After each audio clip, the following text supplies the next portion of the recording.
Għal darb'oħra din il-ġimgħa ir-residenti fin-nofsinhar ta' Malta reġgħu kienu esposti għal tħaħen kbar. Nhar it-tnejn li għadda tħaħen suwed miċmini tal-Power Station letteralment ksew il-lokalità tal-Marsa u nħawi oħra fil-viċin. Fis-qarrija l-kelliem ewlieni laburista l-iżvilupp sostenibbli tan-nofsinhar ta' Malta, Silvio Parnis, qal li din is-sitwazzjoni hija eżempju ċar ta' nuqqas ta' dinjità u rispett li qed juri dan il-gvern fil-konfront ta' dawn ir-residenti. Parnis fakkar kif l-istess residenti ilhom għal snin twal esposti għal inkonvenjent ta' trap iswed ġej mill-Power Station tal-Marsa.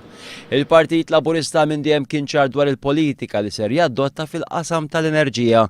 Fost il-proposti hemm investiment f'enerġija alternattiva, introduzzjoni ta' sistema trasparenti dwar xiri ta' żejt u formula ġdida dwar kif jinħadmu l-kontijiet.